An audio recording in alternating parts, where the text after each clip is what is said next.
agree with you that I think from this current year, now people should be back to clocking in. Now, that's why I, excuse me, wanted to run by HR that as far as the communication to employee and the policy and what is it being decided at their end, because many times there are some discussions happening at their end, but we really don't have insight into it. And that's why this was on the list of one of the things that we really need to put it out there, that this is our suggestion and this is our preference, and what is it they are going to do to make it happen, or is there something they are already discussing about this thing? Yeah. And Mandeep, just to build on that, this is Alex. Yeah. It comes back to the most efficient. Alex, hold on. I see Lisa with her hand up again. If we could just use the hand raise feature, just so we can kind of coordinate the discussion across the 12 members here, or 11. Or I apologize. I need to find my hand feature. I appreciate that, Dominic. Thank you so much. No problem.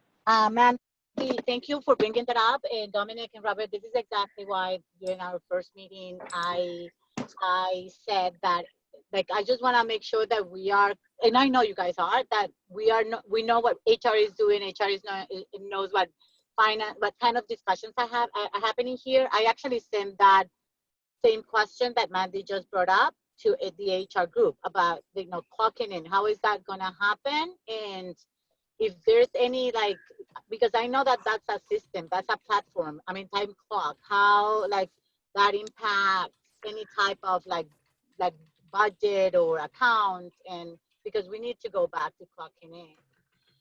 The other thing that I was reflecting on was I was reading the comments on the document, and professional learning seems to be the account that would kind of like suggest the most about like just transferring funds from for different things. And that is a very sensitive topic for administrators and for teachers. And we're gonna have teachers in these groups. And it's just kind of like, that's just my take from my position. Is like offering that as a recommendation that, I mean, there's so many other accounts that we have in our local budgets with vendors that, like offer services in our schools.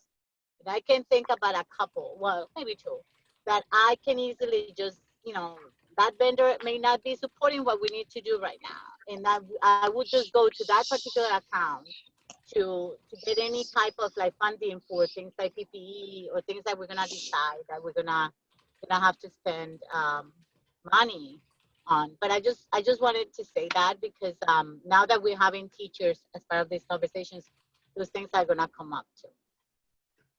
So was that a question regarding the professional learning account being pointed out as one of those areas to reduce, and you think that may be a potential area of concern for some teachers? Yes, and for administrators, because it really impacts like the practice directly, like what we do in the schools, that impacts directly. So and I'm not saying that it should not be touched. I'm not saying that because these are, like times that are unprecedented. Just to, kind of like recommend that there's so many other accounts that we can look at after school touring, things like that, that maybe we're not gonna need, so much money for. Just looking at the different like possibilities. Agreed. Alex, I see you with your hand up.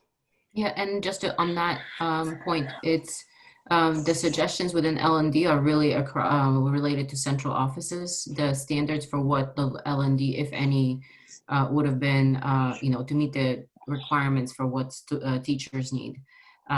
So I just qualified that actually in the projected budget decreases, that would be an option for all models. Again, the group can determine whether or not that's appropriate, and perhaps it's deprioritized and we can actually tier the projected decreases and increases as we see them come across, once we also know the monetary value of those. But thing that was mentioned by Mandeep is I think it's really critical, because those operational decisions will obviously impact how we suggest. Is there an option even now after this meeting for us to view the other group's inputs in this format because they're filling out the same form. And then we can kind of take one more skim as as contributors to this group to see if there's anything that they put in that sort of influences what we put in. So it's a question to, can we see what other groups are putting in just as they can see what we're putting in, so that we can reflect on that and perhaps it spurs our thought process. Does anyone think it's important? Because I don't want to distract, so I'd rather like know whether or not that's a reasonable suggestion.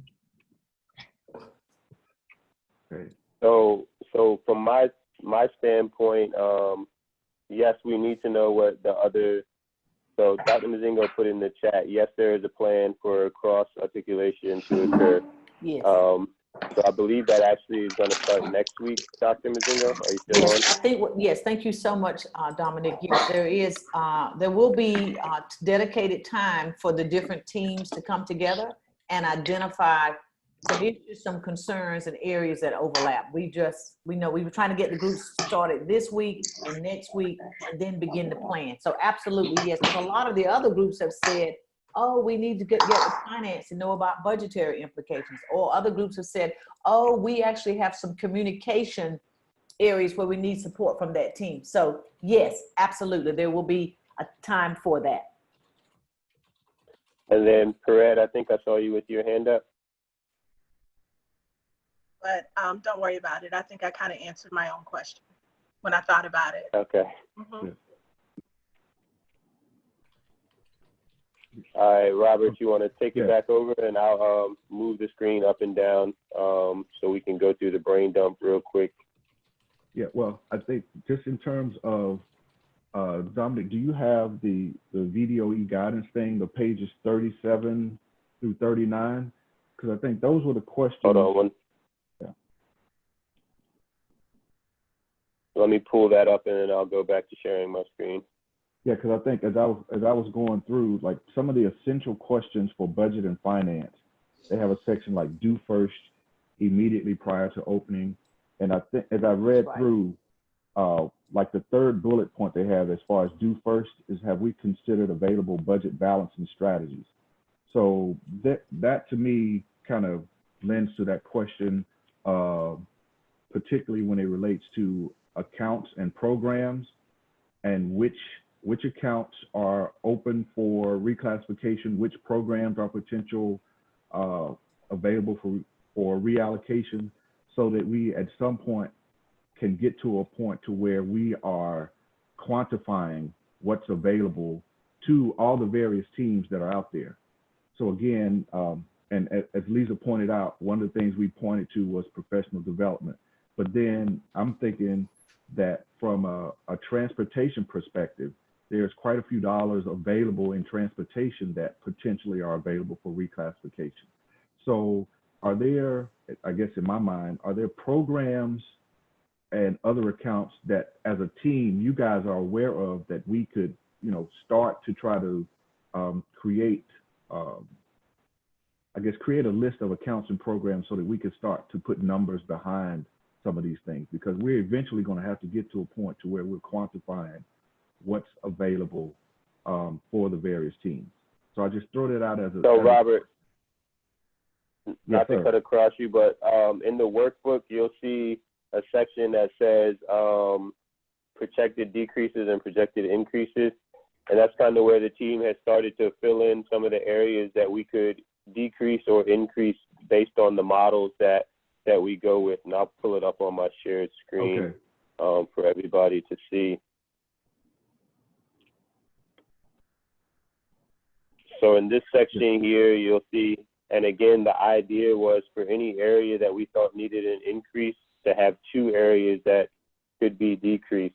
So you'll see there's, depending on the model, there's different areas that we could decrease, and then there's going to be different areas that would need to increase. Obviously, if we go with any model that includes students on site, we would need to increase our PPE and our cleaning ability. So you'll see that on the increase side. And then, there's going to be areas that we would have to be able to decrease if we're going to be providing additional funding for cleaning and PPE. Obviously, any of the models that we have, an online portion, utilities could go down, casual staffing, we could need less casual staffing, replacement textbooks, fall athletics, if the athletic schedules are canceled for the fall and winter, different stipends that we could be using for something else. For instance, the bus duty stipend, if we're not having any kids come to school, why are we paying out a bus duty stipend? And a whole lot of other things. I'm sure that Perrette and Lisa probably know about a whole bunch of other stipends that are available to teachers and school workers as well that could be used differently if we're not actually in the school building. So this is kind of where we started that conversation, Robert, and we hope to be able to pass this along to the other groups. So as they're planning, whatever it is with SEAL or HR, they can start to understand that these would be the areas that their budgets would be reduced, and these are the areas that budgets might increase. And just for Dr. Mazingo's sake, since she's in the group right now, one of the things that we talked about on Monday was the idea that we have to get away from the silos of budget to that almost $300 million are going to have to be put forth for the betterment of ACPS versus looking at it as this is my money and it's going to be used for whatever I say it's going to be used. So we got away. We have to get away from that thinking because, again, if we bring students back on campus or back to the school buildings, we know cleaning and PPE is going to have to increase. So we're going to have to find the funds and shift the funds to facilities to be able to do that. So that's going to be a big culture change for many throughout ACPS. I think I certainly agree with you, Dominic. I'm glad you guys have started having that conversation because you're absolutely right. This is the opportunity to become a system and not silos. And you're right. There will be, it's really assessing what the needs are, identifying the funding for those needs and moving forward, right? And there are a lot of things that we may have done in the past that we won't need, we won't do going forward. And we also know there are incredible costs associated with not only the cleaning, but the personnel on a regular basis to do all of that cleaning. There's how you're going to move kids in the schools from one area to another. Does that take extra staff? So you're on the right track. The other is, even if we choose, this whole issue of the textbooks and materials, there are even costs for going to online materials and resources. So you're right. I think it's, I don't know what you call that, but it's almost like it's just not zero-based budgeting, but this reality of this is the pot of funding, what are the needs, and collectively move forward. And reprioritize. And I see you with, exactly. Perrette, I see you with your hand up.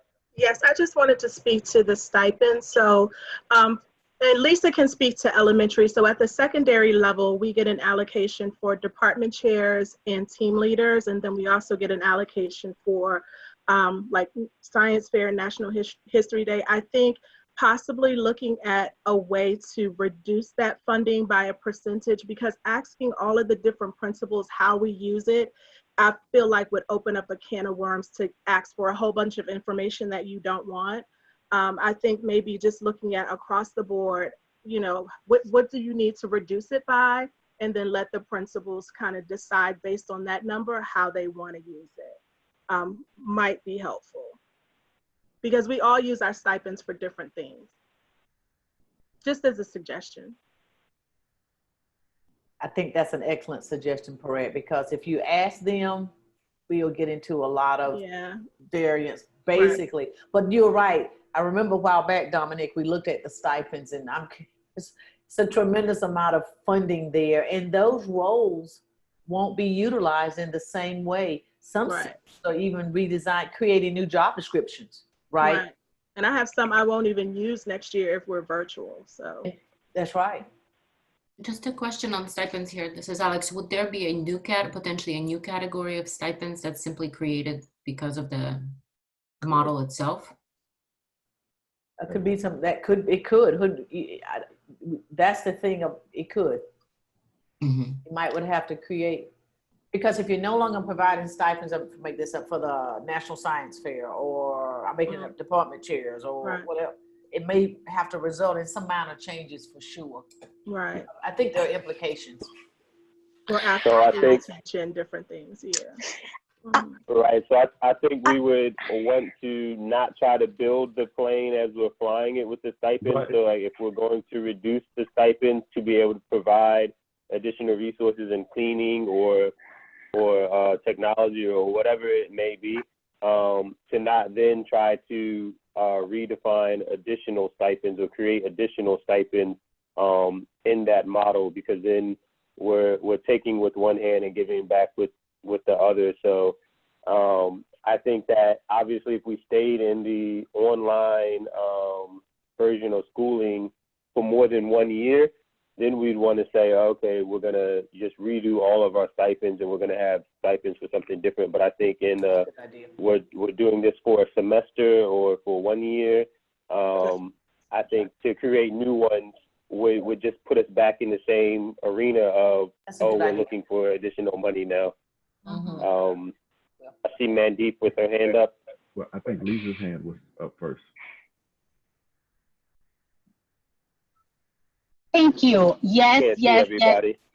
yes, yes, yes, correct. That is exactly what I was trying to say at the beginning. It's like leaving it to principals to look at the accounts. And I'm gonna give you guys just a clear example. I have an account that is for a literacy lab that which I've been questioning a lot in my perspective for the purpose of what we were already doing at the school.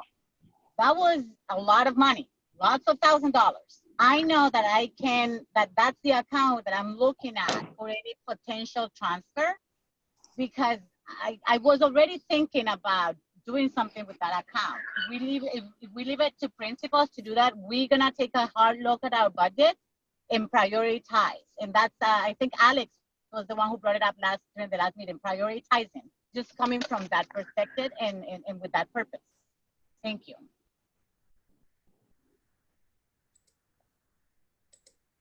Okay, Mandeep.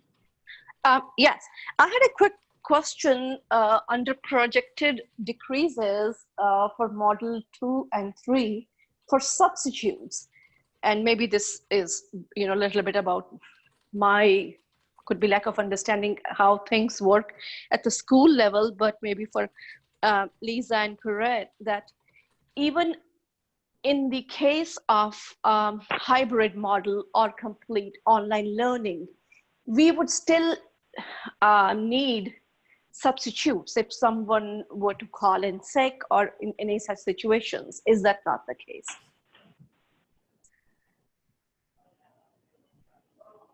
Sorry, I was on mute. So when over the last 2 months, when I had a teacher that was sick for a couple of days, and so she left pre-recorded lessons for her kids that walked them through their lesson along with a Nearpod activity.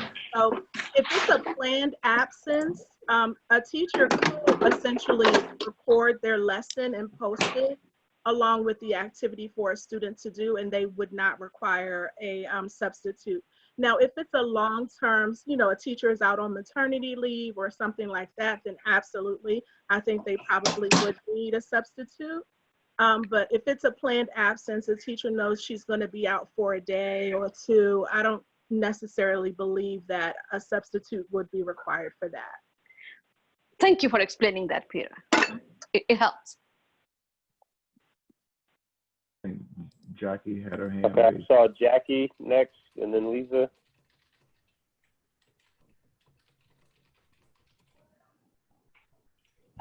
Here we go.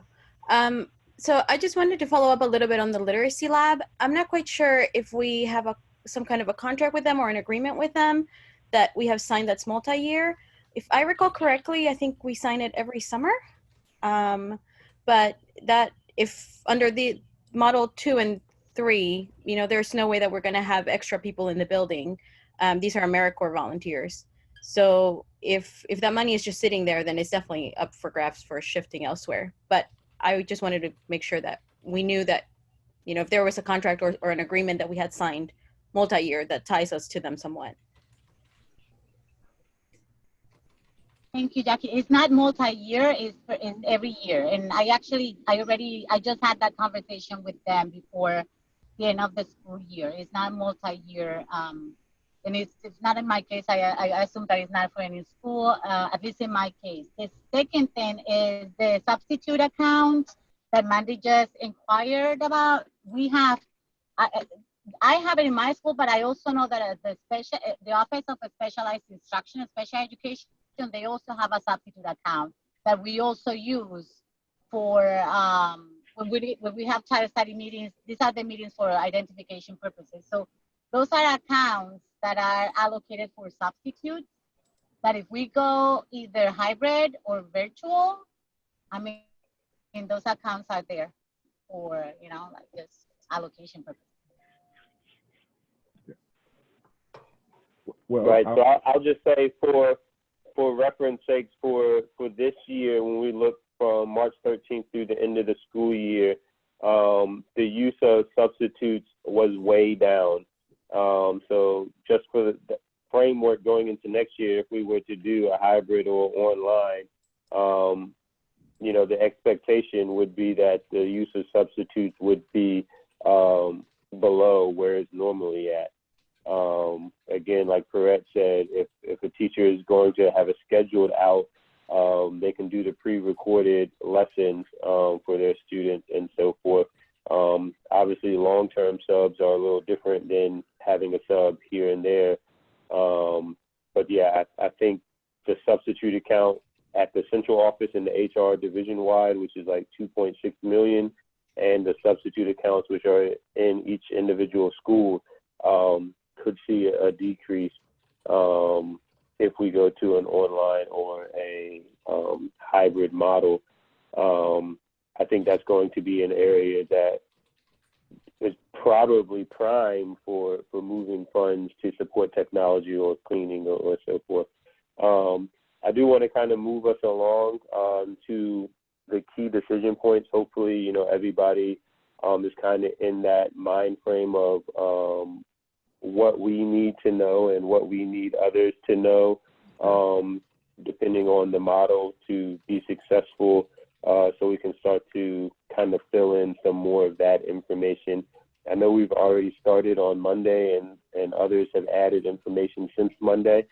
But if we could jump into this, and again, I'll just, you know, say one that we've been talking about for a while is, how are we going to track time? Are we going to, you know, use TCP or paper timesheets, or are we going to use the model that we did for the end of this past school year? So, you know, lots of key decisions that we need to know to be successful. Anybody else have anything else that we need to know or that other people need to know? I see Mandeep with your hand up. I'm not sure if that's from earlier or if that's a new question or comment. I think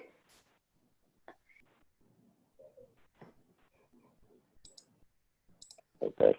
Okay. Go ahead, Robert. Yeah, I was just going to ask you. So now you're at the section 2 on those key decision points. So are you now asking us to look at these questions or look at these bullets to determine whether it captures kind of what we've been discussing? Because I think we've had some pretty good discussion, and as it kind of goes back to some of the VDOE guidance. So I think we're on the right track. So are you now asking us to kind of look at these bullet points to determine whether or not they're concise, succinct, as well as encompassing of what those questions that we're asking? That is correct. I want to make sure that we're the decision points that we need to institute some of the things that we put in section 1 in the brain dump. Yeah. are here. Make sure that our bullet points are concise and clear for if someone reads it, are they going to be able to follow what we're trying to say? And then do we have anything else that, we need to know to be able to have ACPS be successful under any one of these models? I see two people that have their hands raised, but I'm sorry, I can't see everybody on my screen. Yeah, Pierrette and then Shelley. I just had a question about Time Clock Plus. Does it have the ability to allow teachers to manually clock in every day? So say, for example, we're at home virtually. Can they go into Time Clock Plus and manually clock in? So my understanding from Gary the other day was yes, we can actually turn on the feature to allow people to clock in from their homes or from their personal devices. That just hasn't been turned on. I believe it was a decision several years ago when TCP was introduced to ACPS to not turn that feature on. But I believe it is a feature that we can turn on and have people clock in remotely. Mandeep or Michael, do you all perhaps know any more information on that? Go ahead, Mandeep. Yes, Dominic, as you said that Gary spoke about it last time, that there is the ability. And, again, since we are meeting with IT and HR tomorrow, so this is again one of the important questions, as to the policy. What is it we expect and want employees to do? And also keep in mind, yes, we're talking about schools, but 12-month employees are back already. They're in the new fiscal year. So if there are any new guidelines for the 12-month employees, they need to be put out there. These are the things I've jotted down for tomorrow. Gotcha. Thank you. Was there anything else, Pierrette or Michael? I think Michael said. Yeah.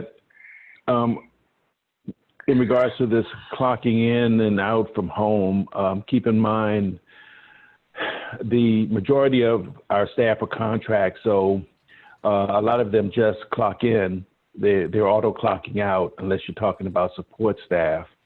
And in this environment where, as the superintendent has mentioned, that we allow people flexibility to be able to work their 8-hour day in a flexible way. You may have people clocking in from 8 to 12, potentially clocking out, coming back in from 6 to midnight or 10 o'clock in the evening. I mean, that's the kind of, and that would be primarily, I guess, for your support staff.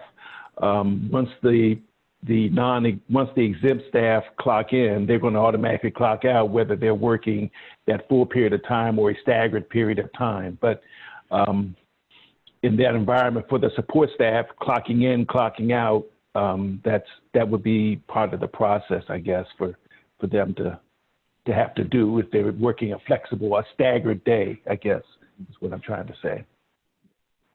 All right. So I think the decision point there is for our employees that have to clock in and out, so the support staff, how do we want to track their hours? Do we want them clocking in and out multiple times a day, or are we just going to say when you start your day, have it run for your 8 hours, even though we understand that you're working a flexible schedule? So I think that's something that we'll want to take back to the HR group on that. And then also the overtime piece.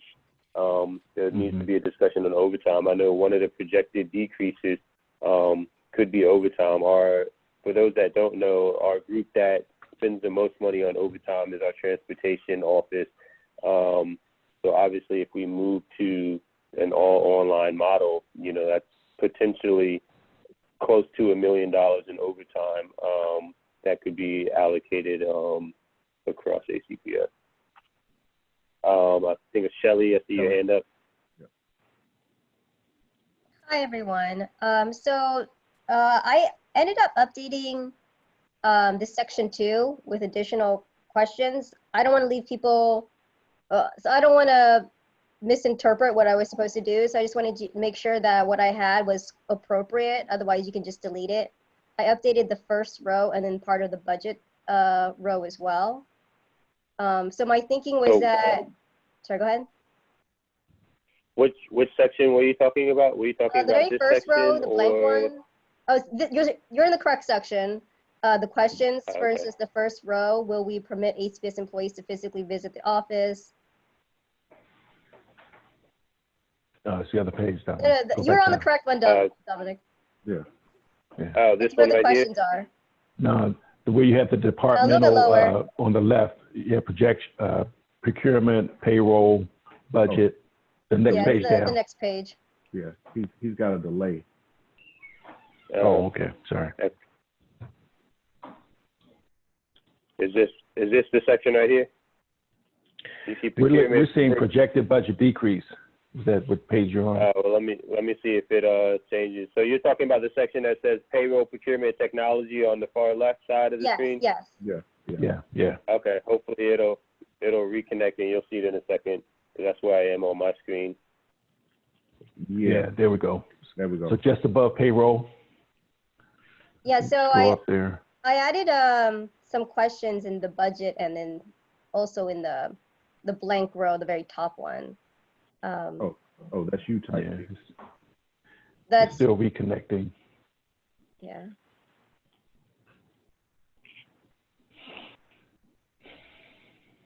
So what was your question, Shelley? You wanted to know? Oh, I just, I filled it out, but I wasn't sure if it is what you wanted. Like, so I interpret it as questions we want to ask ourselves to be successful in these models.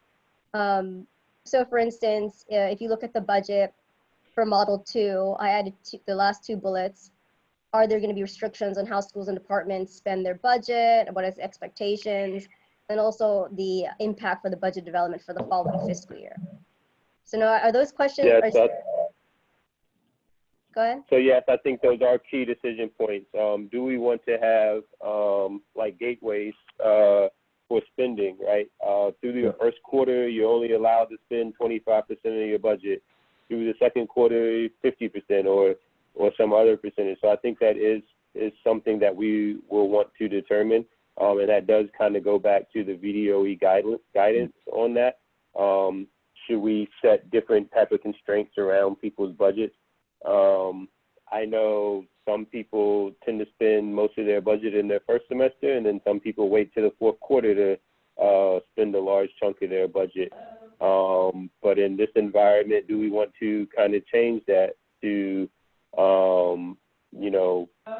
force people to hold some of their money back in the first semester because we know that the budget could change? So yes, I think you're on the right page, Shelley, with the questions that you're asking that we need decisions on for sure. And then we'll have to work that out through year. I think from my perspective, I look to did I just drop off? Can you all still hear me? Yeah, we can hear you, but your screen dropped off. Okay, it's popping back up.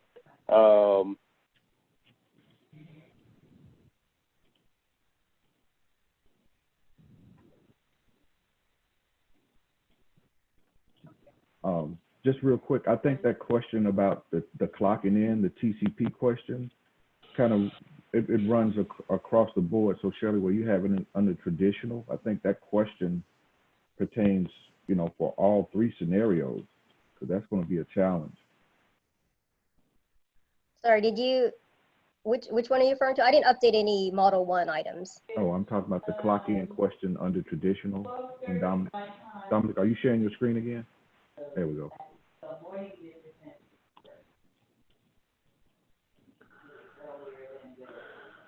Yeah, that question right there, I think it's applicable in every scenario. Just as a comment for that, I guess when we're talking the online scenario, that is basically where the environment that we're in now in COVID, where people are not at the buildings. That is correct. You might want to. Okay, so for that one, for the TCP issue, you may want to consider all contract labor auto clocking in and out, so that then for the support staff, if they are working overtime, that they would have to get that approved by their manager, and that could be manually entered within TCP, instead of having them clock in and out multiple times a day. Just have them auto clock out, and then manually handle any overtime that those staff may need to work with pre-approval from their supervisor. Question, can overtime be handled through TCP approval? So for example, it's, so that supervisors don't get caught in a situation where perhaps it wasn't pre-approved and now, yes, they were there and there's little to be done but to pay it. I don't know if we run into that now. Well, TCP allows managers to manually edit time. So if a manager has approved staff to work, let's say 2 hours on Wednesday, they could manually enter those 2 hours into the system and as overtime, or extend their day. It's not like approval and then the person enters that they've worked it. But sorry, Mike, if I can interrupt here. Alex, to your point, now there are two things to this. The policy says that anyone working overtime needs to have it approved. We barely see that in practice. Now, here's another thing per DOL guidelines. If an employee actually ends up working the overtime, we are required to pay those hours. Now, whether they were approved or not approved by the manager, that is a discussion to be had with the manager and the employee, and expectations to be set going forward. But if the hours have been worked by a non-exempt employee, then overtime hours must be paid. And that I think that definitely applies in your regular working environment where you have manager and supervisor on site, and the manager is responsible for recognizing what work is being done in their office in their presence. But when you have staff working remotely, there has to be a process for, people can't just let the clock run continuously on an assignment. It has to be a process where any overtime hours have to be pre-approved or managed, since you don't have the ability for a manager to observe that his staff are working or not. So, and just real quick on that, just to kind of wrap up that, I fully agree. Someone's got a dog in the background. Can you mute yourself? Oh, I'm so sorry, Dominic. I thought I was on mute. Sorry about that. So on that, yes, I fully agree that if we're in the hybrid or the fully online version, if we're having people work remotely every day, then there does need to be a process that before they're working their overtime hours, it's being approved by their supervisor. So I think that is going to be a key decision point, and it'll have to be worked with HR for how that process would work.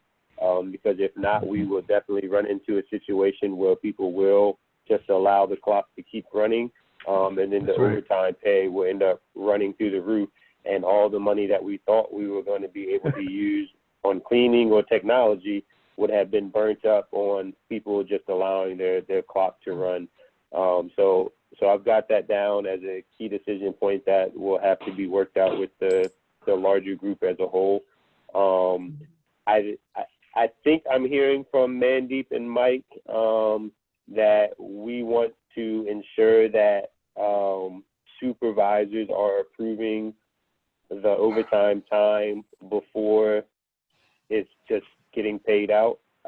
Is that kind of the collective from the financial management group? Dominic, I think Mike really had an excellent suggestion in case of online scenario that all employees, including non-exempt, should be allowed auto out, and then overtime specifically should be submitted via TCP timesheet and therefore approved by the manager. I think that was a very good suggestion. Okay, so I have that note in our workbook now that all contract staff would auto in and out, and then OT would be handled manually. Right. So is that kind of the consensus of the group? I think that'll make the process pretty easy, hopefully. I And get it keeps it thumbs controlled. up if that's kind of the consensus, or if we have a differing of opinion, just let us know. On the aspect of timesheets, does that do away with manual timesheets, or is that still a manual process? TCP has a manual time entering process, so it's not paper timesheets. It can be entered into TCP and captured electronically by the manager. Got it. Yeah. So we would be recommending to use those. I wanted to. Yes, that's correct, Alex. We would be recommending for the supervisor to manually enter into TCP the pre-approved overtime hours for their staff. And anything that we saw that was in overtime that wasn't pre-approved, it would have to go back to the supervisor to say, did you approve this or not, before it's paid out? Because again, there has to be some type of control in a virtual environment on OT. Robert, I think I heard you about the spot. You have your hand raised. Well, Pirette had hers up first.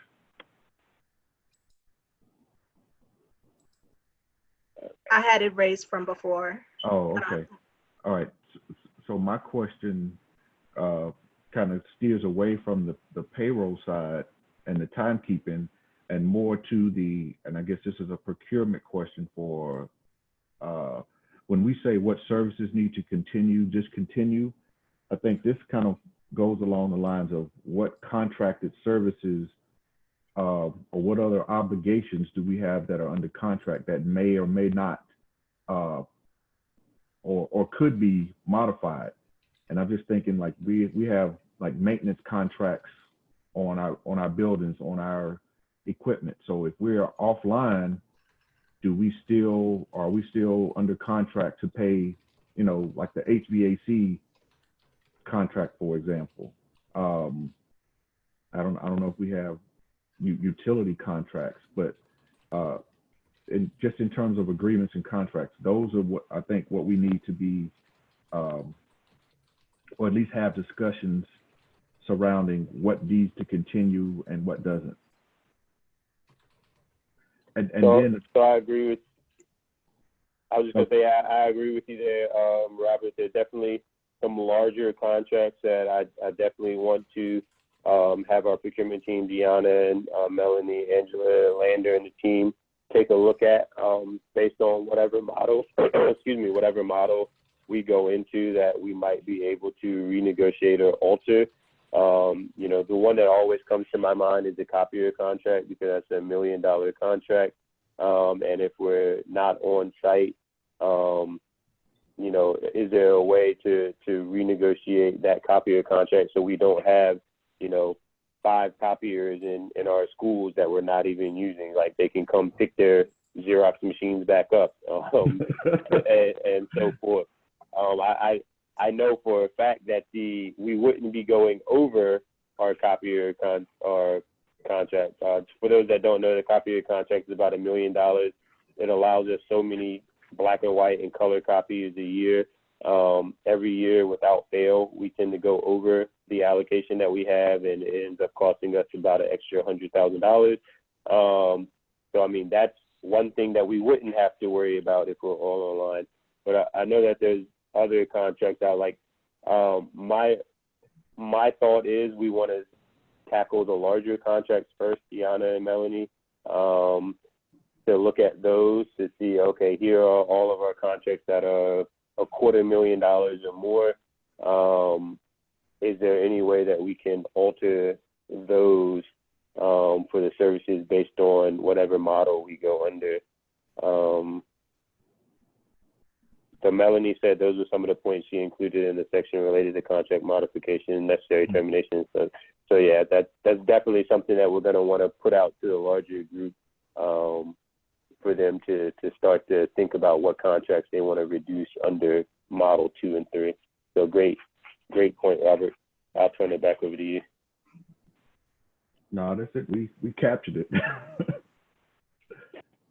Oh, and on the flip side, the other question, which I think is good, this team is really on the right track, is what services need to be acquired?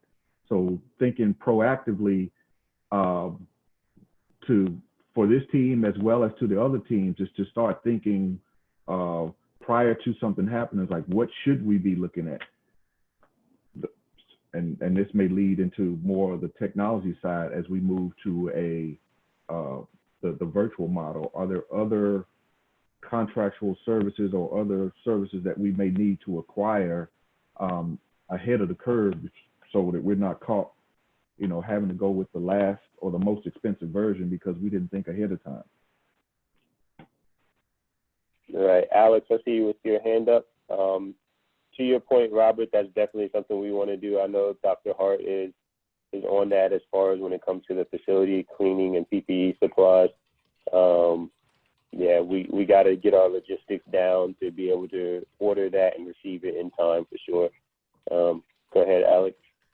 So I have I come from a logistics supply chain background as well. So I can't help, but I feel for you, Diana, because I feel like so much will be falling into your team's wheelhouse. So a couple of points that I added here, and again, for discussion is, would we consider ways in which, the contracts you mentioned, there would be some additional opt-out options to the extent that we can. Would we need to modify the procurement process? I know we just released a new manual, but my hope would be that the board would be flexible in allowing us to add some additional provisions that provide an expedited process. I know we have that, but just reviewing it to see if it's really optimal, if anything else needs to be added. And then do we have an opportunity to gain support in bargaining as a collective across divisions or with support from the state? I think in that context, I think about the PPE. I know that there's some hope that in the Senate that there will be an additional infrastructure funding that could come to the schools to address some of these, really high ticket items. But in the absence of that, if we can benchmark against other divisions or just, at this point, perhaps we would be able to be more coordinated in sharing information as to how much we pay for particular services. And then and seeing if we can somehow get some additional support from the state. And if there is an opportunity to eliminate certain contracts that have shown non-performance. And again, I'm not saying that we support this across the board, but sometimes you're just, you're kind of locked into a relationship that ideally you would modify, but it just, you're kind of hooked on it. There's, or dependent, and we may have not gotten into it. And then last but not least, that we now consider what additional investments may be needed in the procurement department, if any, to help that team. Again, it's a very small team, and everything that I'm hearing in terms of how we want to be agile would potentially mean that we have to invest more. Agreed. Thanks, Alex. Mandeep, I see you with your hand up. Yeah, a quick question, Robert, and this could be just for my own curiosity. I think that the decision for PPE and cleaning supplies, I'm unable to figure out if this decision is driven by CDC or state guidelines, or is it merely driven by budget, that this is what we have, and ultimately this is because the cost here, especially with cleaning, it will vary, it will fluctuate depending on the frequency.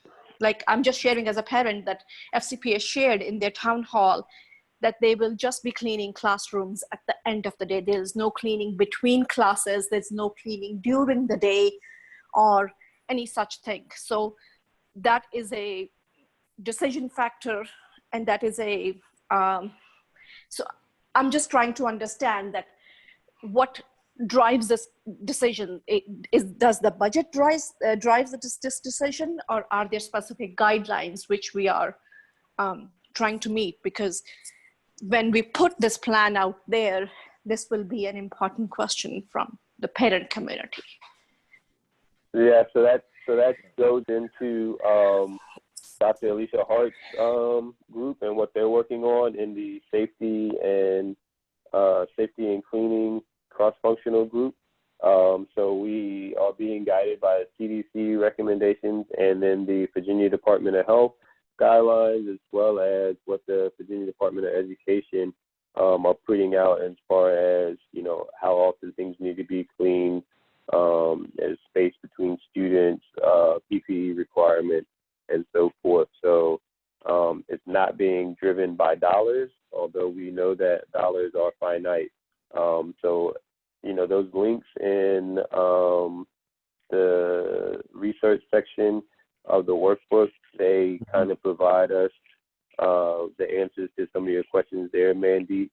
And then obviously we have to find a way to fund that. So for instance, if the guidance is we have to provide 3 disposable masks for all of our students every day to be able to have students on site, then you know, we have to calculate 16,000 times 3 if we wanted everybody in class every single day, and, you know, times the amount of weeks we have to figure out how many masks we need.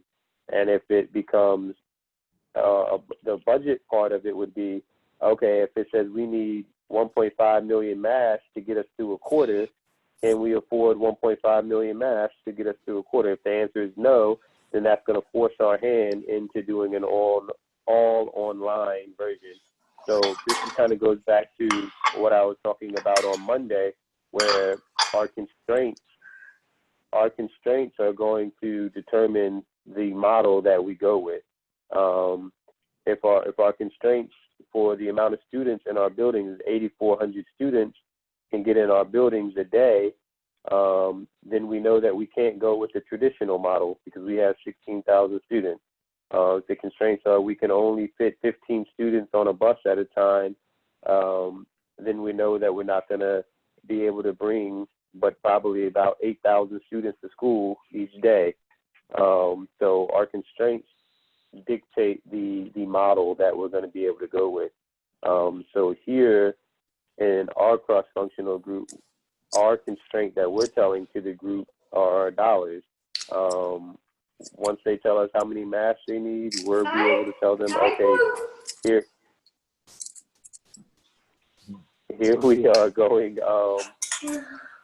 here's how we're going to pay for that by shifting the funding around. So I think you're on the right track, Mandeep. All 5 of the cross-functional groups have the guidance from different areas, and they'll be working on that. And ours is the money piece. How are we going to pay for things? Thank you for explaining I hope that, Dominic. Answers your question. Yeah, no, this was just coming from more as a parent who listened to what FCPS has put out there, and listening to their town halls and discussions, and just trying to get a better understanding and kind of sharing what I'm hearing. Yep. Were there any other key decision points? Do we want to run through the key decision points that we have so far? I'm assuming people are either looking at my screen or have it up on their own screen. I think we have a pretty good list. I will probably go through this list, over the next 2 days to make sure that we're being concise with our bullet points. But I think we're on the right track with the questions that we're asking and the information that we need to get out of other people and then need to determine for ourselves. Because some of these we're going to have to decide for the groups, and some of these the other groups are going to have to help us make the decision.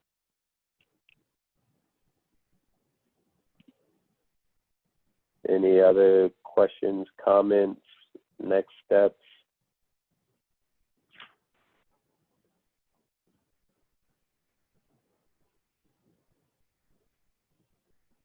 Hearing none.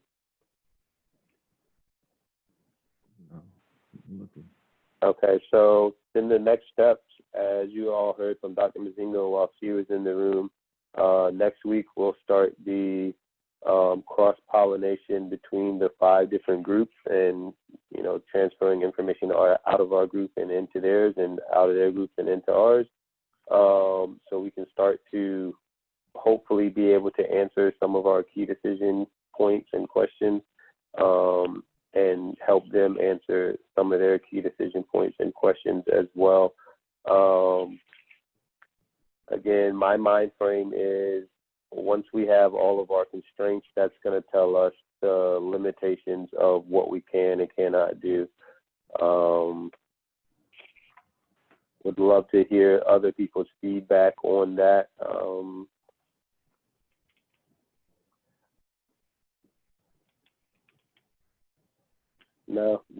Nobody? No feedback? No, no. I had a question. Maybe is kind of. Can you repeat that, Dominic? What I was saying is, you know, my mind frame is all of our constraints are going to tell us what we can and cannot do. So our financial constraints, our facility constraint, transportation, our PPE requirement, our cleaning requirements, all of that is going to tell us, you know, the model that we can go to. Whether it's Model 2, the hybrid plan, you know, it's going to tell us whether we do the pre-K-5 in school and secondary online, or are we going to do a Monday, Wednesday schedule for half students, Tuesday, Thursday for the other half? Like, our constraints will tell us that, right? Because if we can't go beyond our constraints, right? We know money is finite. We know our space in our schools are finite. We know that we're not going to put the safety and health of students and staff in jeopardy. So we know that having the PPE and being able to do the cleaning is going to, you know, dictate what we can and can't do.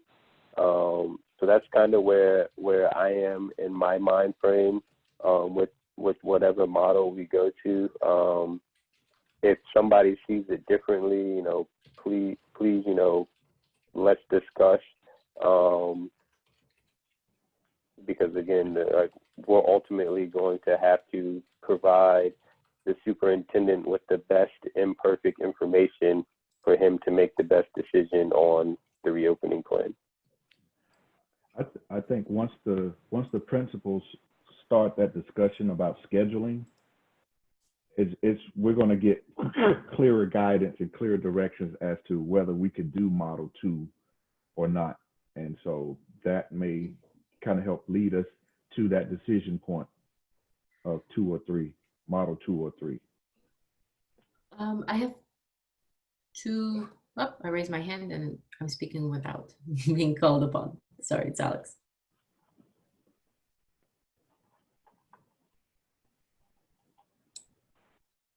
I do have 2 points, parting words. One is there a deadline that, you know, I know I haven't had a chance to fully contribute to this file. Is there a deadline that you want to set for this team to continue to build out our thinking? And I know you have a deadline to submit this back to the larger group, but is there a time, you know, deadline that you want to set for us to finish up our comments? So yes, I mean, if we could finish up comments by close of business today, just so I can use tonight to go through what everybody has put in and kind of formulate my thoughts. I have to meet with the larger group, I believe, tomorrow. So I just want to be able to synthesize what our group has put into the workbook to be able to communicate clearly to the other chairs in tomorrow's meeting. So if we can, by the end of today, that would be great if you could have all your comments in the workbook. And then that'll allow me on Thursday to work with the other chairs as we start to formulate the agendas for next week on how we're going to do our cross-pollination between our groups and the other groups. And then I have 2 additional points. Number 1 is related to the decreases. I think what would make sense is maybe, it's more of a task for us, but on the budget side, but to put in what our budget is for these line items and to let folks signal so that those individuals that are going to provide additional thoughts around, is there a notable impact on this? So for example, hypothetically speaking, if we're not going, if full transportation is cut out because we're going in with one model or another model, if we can say, you know, opportunity to reduce by 100%, and again, this is ballpark, right? An opportunity to reduce by whatever, 50%, just to help us gauge from a technical perspective, not necessarily a financial perspective, but from, you know, the utilities, from a perspective of utilities, transportations, perhaps the overtime requirements, or use of substitutes. If the principals could say, well, if I go into this model, I have a feeling I would be able to reduce it by about 50%. That's useful information for us. And then last but not least, Just real quick, hold on real quick. Alex, I want to address you point by point. So on that, that's actually something that I was going to be emailing you, Robert, and Shelley on. Once the budget is loaded into Munis, I would like to get that Excel file so we can start to do that. It'll be broken out in two different ways. One, I want the ACPS budget broken out, not by school or department, because again, we're trying to do away with the silos, but by major object. So we can see, okay, here's how much money we have in overtime, here's how much money we have in, I don't know, technology or whatever. So then we can say, okay, we know what major objects would decrease and which ones would increase, and then also have it broken down by school and department. So then we can funnel that to the principals, so they can start getting their juices flowing on where they would want to move money around within their school's budget, depending on the model. That sounds good. So Dominic, but from a technical perspective, what's the timing as far as if the operations team is thinking now about utilities and they have a sense, well, I know I could probably shave off a percentage. When is that place to communicate? Because we can be working on our end, and if we can get the technical input, again, informal, right? This is more back of the envelope, so we have a sense of what those numbers look like. Is that later, or can that be done now with this projected budget increases or projected? So the budget load won't be done until this Friday. So we won't even have fiscal year 21's budget into the financial system until this Friday at the earliest.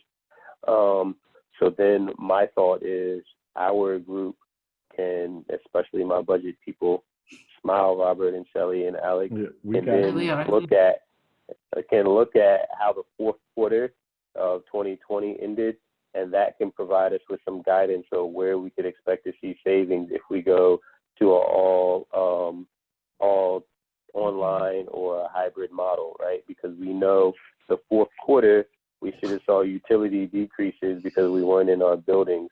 So we can project that out for if we were all online for an entire year, what that would do to our utility costs. Obviously, utilities are seasonal, so spring and summer, it should be low on the electricity, and then, fall and winter are high on the gas. I mean, it should be high on the electricity, spring and summer, low on gas, spring and summer, and then high on gas, fall and winter, and so forth. So we can use that to project out to help facilities say, here's what you spent in the fourth quarter. This is an idea of what it could be moving forward if we move forward with one of these models that have distance learning. Same thing for all the other accounts. So that's something that our group will have to help the other groups with, projecting out savings in the different areas. So once we get the budget load and we have that file, we can then compare the fourth quarter to project out to say, hey, principals, we feel like we could decrease this area by 50% if we move with Model 3. And then, they can decide how they want to do it. Same thing for stipends. Like, we can pool all the stipends and say, your school has $25,000 worth of stipends, but we're going to cut it in half. So you're able to give half of your stipends out to teachers or staff, and you can decide however you want to do it, and so forth. Hopefully that answered that point too. Yeah, no, it does. And then I think you had a third point you wanted to make. It was more about the feedback loop. So for example, but you kind of answered both. So my point was around, for example, the use of substitutes. Yes, we have an idea, but I feel like this is where we put out a call, you know, Lisa, you're representing the schools and we have a few other folks. Maybe you come back and say, realistically, this is what I can pull off. Again, in good faith, knowing that we need to do the best that we can in terms of pulling those resources for other operations. So we can suggest a number, I think, but where it's better placed that you recommend a number, I think we can work through that perhaps offline and bring it back to the group. Thanks, appreciate it, Alex. Mandeep, I see your hand up. Oh, it was from before, Dominic. Sorry about that. Okay, no worries. Are there any other questions or comments about our next steps? Excuse me. About our next steps, where we're going from here, how we're going to do this cross-pollination, you know, homework. So I have a couple of, I don't know if everybody gets the VDOE memos, but I have a couple of memos that I've received on reopening and on CARES Act and everything. I tend to share it with the budget team, but if people want me to start to forward those memos to the larger group, just let me know. Is that a good idea? Thumbs up, thumbs down? Okay. Here on Google. Just upload it. I'm sorry, what was that, Robert? Like, can you share this on the Google Docs, the ACPS Financial Management? We can set up a shared drive, I think, for this, like a smaller shared drive where anything you get. We started to do that with a few other places where, you know, we have to work across teams. All right, that sounds good to me. And Robert, you know what they say about fishing, right? Yeah. The only fish to get caught is the one that opens its mouth. So if you could go ahead and set up that Google Drive for us, that'd be awesome. And I'll forward you the memo so you can attach to the shared drive and just give everybody the access. Appreciate you, sir. No, I'm Thanks, Robert. I think I got your back, I boss. think that'll Don't make worry. I think that'll make it easier than sending the email too. Everybody can just access the shared drive, you know, on their own time and read whatever memos or research links are out there. You know, I get quite a few in my emails each day, so I'm sure y'all don't want all of those emails coming to you daily. So on that, anything else? That's a great idea. Appreciate that, Robert and Alex. I think that's all that I have for today. If I have anything else, I will definitely send the email or make sure that it gets up on that shared drive. And I appreciate everybody's time. I think we're in the right direction. I think the key decision points that we need to address and that the larger group needs to address are pretty solid. And I think that we'll definitely be able to help ACPS be successful with achieving their reopening plan from a financial standpoint for sure. Agreed. All right, with that, I guess I'm giving everybody 27 minutes of their life back today. 27. Good deal. Thank you all Thank very you. much, and Thank you. I'll see Good you all job. at our Thanks. next meeting. All right, Sounds thanks. great. Thanks, Dominic. Thanks.